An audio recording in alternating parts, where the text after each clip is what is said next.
Capítol 14. Devocions, tradicions i festes a la Pobla del segle XVII.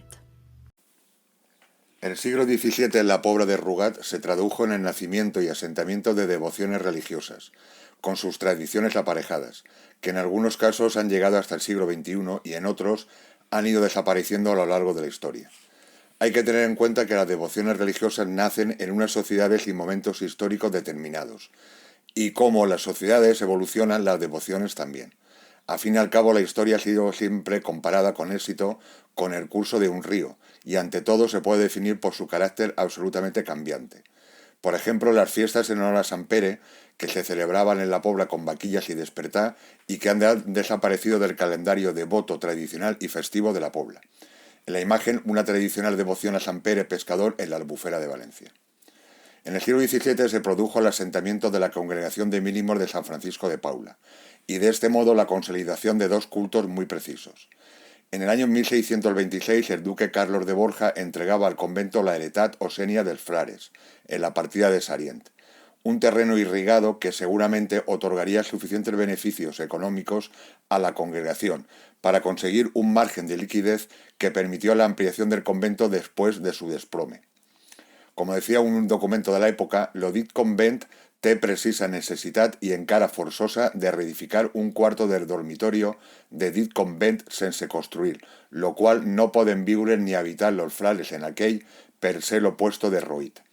Así la propia duquesa Artemisa Doria, viuda del duque Borja, que vivía en su palacio de Castellón de Rugat, colocó la primera piedra del convento que puede verse en la Pobla hasta su destrucción, la imagen, la portada de la iglesia conventual. Los protocolos notariales que reflejaban los testamentos de la clase media y alta de la Pobla de Rugat son total y absolutamente unánimes. Prácticamente la gran mayoría de hombres y mujeres de estos grupos sociales dejaban una parte de sus patrimonios a la Congregación de Mínimos. La documentación señala cómo la devoción de los vecinos y vecinas de la Pobla se dirigía hacia principalmente San Francisco de Paula.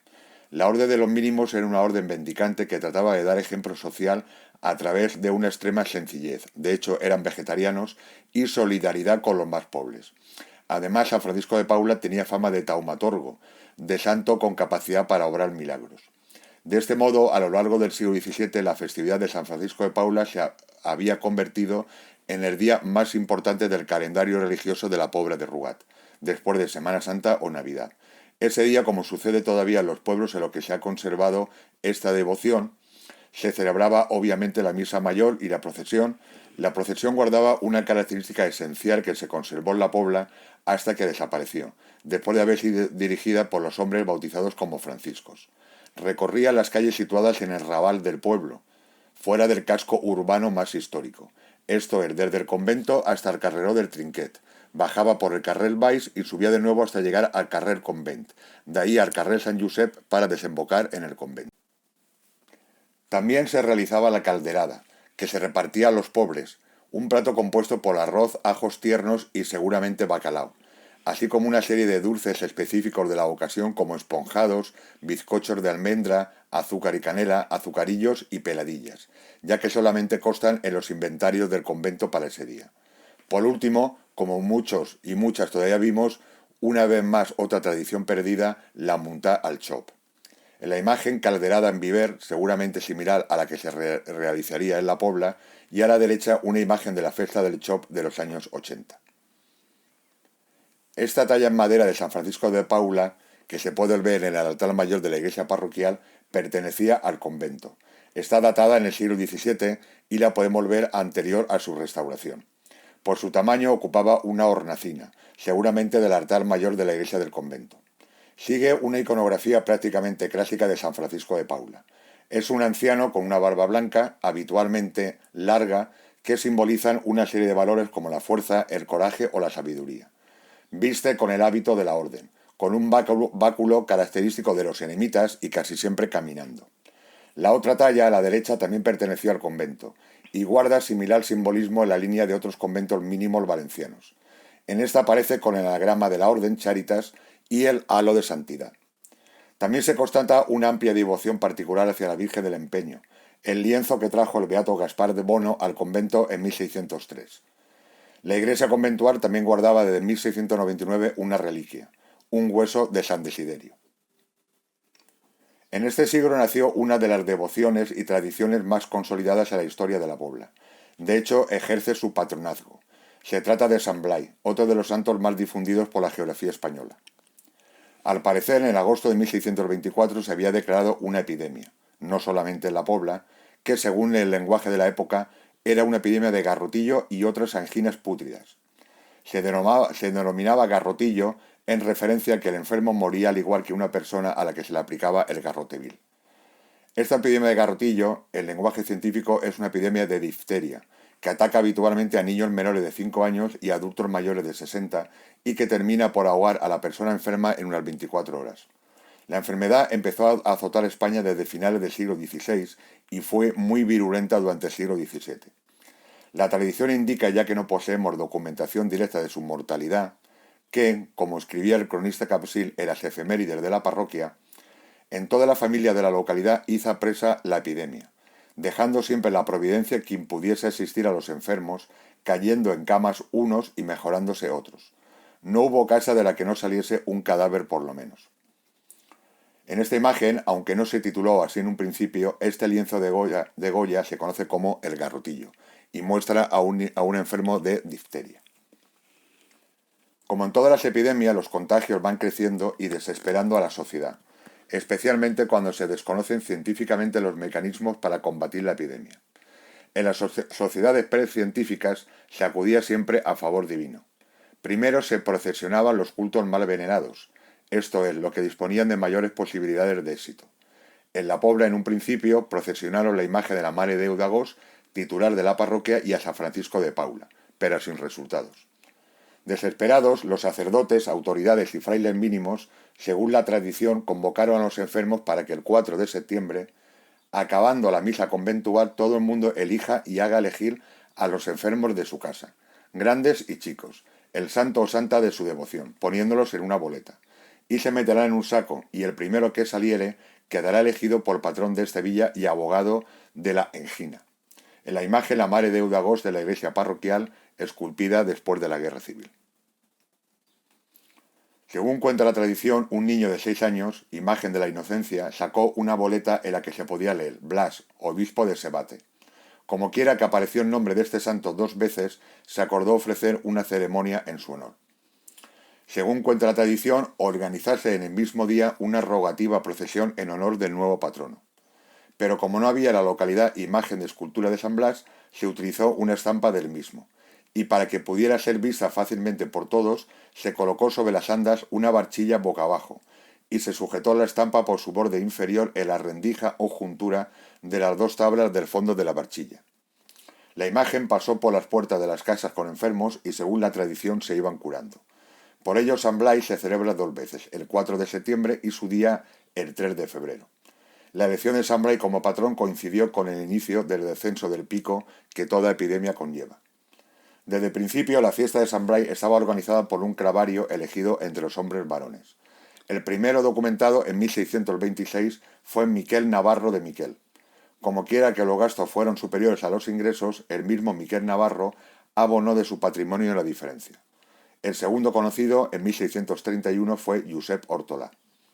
En la imagen, el plafón devocional en la calle de San Francisco de Paula o de San Francisco con San Blai siguiendo una iconografía clásica. Sobre la vida de San Blai no hay grandes certezas documentales. La tradición señala que era médico en Sebaste, durante el siglo IV, una población de Armenia, aunque actualmente en Turquía, y que fue martirizado cuando Licinio era el emperador del Imperio Romano en Oriente. Ya detenido, pudo extraer una espina de la garganta de un niño, acción que explica su patronazgo para la dolencia de garganta. Su culto se extendió por la cristiandad rápidamente. Es uno de los 14 santos auxiliadores, reconocidos desde la peste negra por ser invocados y, según la tradición, responder con obras a estas invocaciones sobre problemas de salud. Así, si San Blai es invocado para los dolores de garganta y la tos, San Acacio es contra los dolores de la cabeza, Santa Bárbara contra la fiebre o Santa Margarita para el momento del parto. En la imagen, una imagen de estos 14 santos auxiliadores. La imagen más antigua conservada responde a esta imagen que estaba en el convento y que por su tamaño indica que se situaba también en una hornacina. seguramente su capilla y altar que estaba en la iglesia conventual. Contiene una iconografía muy sencilla. Es un joven barbilampiño, con cabellera corta, los denominados atributos episcopales por su condición de obispo, como en este caso la mitra, la capa y el libro, mientras que su mano derecha está bendiciendo a los fieles. La imagen de San Bray confeccionada después de la Guerra Civil refleja una iconografía más clásica, ya que junto a sus prendas de obispo como la mitra, el pectoral y el báculo, añade un peine de cardar. Este objeto hace referencia a la tradición de su martirio por ser cristiano, ya que uno de sus objetos de martirio se utilizó atado en un poste y es un peine de cardar, que es un rastrillo con púas de hierro que se utilizaba para cardar lana. La imagen restituida a la posguerra tuvo un largo recorrido. En 1942 la familia Ginás Ferrer había encargado un San Cayetano para la parroquia, pero a descubrirla se confundió con San Bray, aunque no lo era. La imagen siguió haciendo de San Bray hasta 1952, cuando el Ayuntamiento de la Pobla adquirió una nueva imagen por 5.000 pesetas, siendo alcalde y padrino José Gomar Bort y madrina Elmira Gomar, esposa de Francisco Giner. En la imagen de San Blay que se conserva en la parroquia y un detalle de un lienzo aragonés que recrea esta tortura con la carda. También en este siglo XVII comenzaría a forjarse la devoción y tradición que marcaría posteriormente la historia local, aunque hasta el siglo XVIII no se han conservado más datos ni documentos precisos. Según la tradición, el 2 de diciembre de 1624 aparecieron en la Pobla 2 estudiantes que solicitaron alojamiento en el Hospitalet, pero el sacerdote encargado del mismo los alojó en su domicilio particular. 2 días después, el día 4, los estudiantes abandonaron su casa, no sin antes comentar que se iban al hospital, que permanecía cerrado. Cuando el sacerdote fue al hospital, llave en mano, lo encontró abierto, sin los 2 estudiantes y encontrando una talla de un Cristo en la cruz. Posteriormente, la imagen se trasladó a la iglesia parroquial. En la visita pastoral de 1654, el arzobispo ordenó que se cubriera la imagen con una tela, y en la visita pastoral correspondiente a 1663, que en su altar se cubriera con una cortina. A partir de este momento sería la única imagen de Cristo en la cruz en la parroquia, por cuanto en 1666, en la visita pastoral, se ordenó retirar otra imagen de un Cristo por ser antigua. Durante el siglo XVIII continuaría la historia de la imagen y su devoción, como continuaremos en capítulos siguientes. En la imagen, una estampa devocional realizada por Julián Mas en 1833 por encargo de un sacerdote de la Pobla, conservada en el archivo digital de la Universidad de Navarra. La imagen del Cristo del Amparo es una magnífica talla barroca. Su momento histórico se incluye en la renovación del catolicismo de Trento y en la dirección personal del patriarca San Juan de Ribera al frente de la diócesis valentina, en cuanto a la promoción de la cristología. De hecho, el Cristo crucificado es una de las iconografías más esculpidas en el arte barroco. Aunque el Cristo crucificado lógicamente se venía representando desde los principios e inicios del cristianismo y posteriormente dentro del ciclo de la Pasión de la Semana Santa, será durante este siglo XVII cuando esta representación adquiere su mayor importancia ya de manera totalmente independiente. La imagen consigue a través de la emoción y la sensibilidad convocar la devoción de la feligresía, especialmente a través del Cristo sufriente y de los hilos de sangre. En definitiva, como podemos observar en este detalle, una impresionante escultura barroca. Pero la Pobla también era un pueblo agrícola y ganadero. La devoción hacia uno de los santos con mayor difusión geográfica en Valencia era obligada. Me refiero obviamente a Sant Antoni del Porquet, con su clásica foguerá y la bendición de los animales. Posiblemente se celebraba en el convento, por cuanto la iglesia conventual poseía una capilla para este santo que no aparece en la iglesia parroquial. Una devoción y festividad datada años atrás, y que también se aprovechaba para que simbólicamente realizar los tratos sobre caballerías y animales de labranza. En esta línea de tradiciones que seguramente se remontan a los primeros años de la Pobla de Rugat, no podían faltar 2 santos, también muy difundidos por el Regne de Valencia, asociados a sociedades agrícolas y a la protección hacia las cosechas, como son el Sant de la Pedra, Adón y Senén. También felizmente recuperados por los quintos y quintas que cumplen 50 años y que forman parte del patrimonio inmaterial de la Pobla. También hay que destacar la festividad dedicada a Santa Llúcia, a la que se recurría para todo tipo de enfermedades oculares. celebrada nuevamente a las puertas del convento y que gracias al grupo de danses no se ha perdido como ha sucedido con gran parte de las tradiciones locales. Se trataba de una ya antigua devoción, puesto que ya el señor nobiliario Jaume Romeu había constituido un beneficio adscrito a la capilla de Santa Llúcia. Devociones, tradiciones y festejos. El ser humano necesita evadirse de su rutina diaria, vivir unos días extraordinarios junto a sus familias y amigos, fiestas siempre comunitarias. En las fiestas mediterráneas nunca ha faltado el fuego. Les fogueres acompañaban en aquella época a Sant Antoni, a Sant Brai o a Santa Llúcia. Tampoco podía faltar desde que llegó desde la China la pólvora. El primer testimonio documental sobre su uso festivo proviene del año 1614. Se trata del testimonio judicial de Miquel Pons, implicado en el tiroteo efectuado en el convent, como vimos en el capítulo anterior. En buen Miquel encontró en la pólvora y en los petardos una fantástica coartada. Declaró Miquel: «Estaba a la puerta de la iglesia, en compañía del rector de dita vila, y sentiren de ves la basa o monester unes escopetades, y demanant lo que era, digueren que eran tronadors, que paraven a una música que se feia a les filles de Guisabet de la basa, i al cap de poc temps oí dir que s'havien fet escopechat de ves del monaster. Tampoco, seguramente, faltaron el bous al carrer».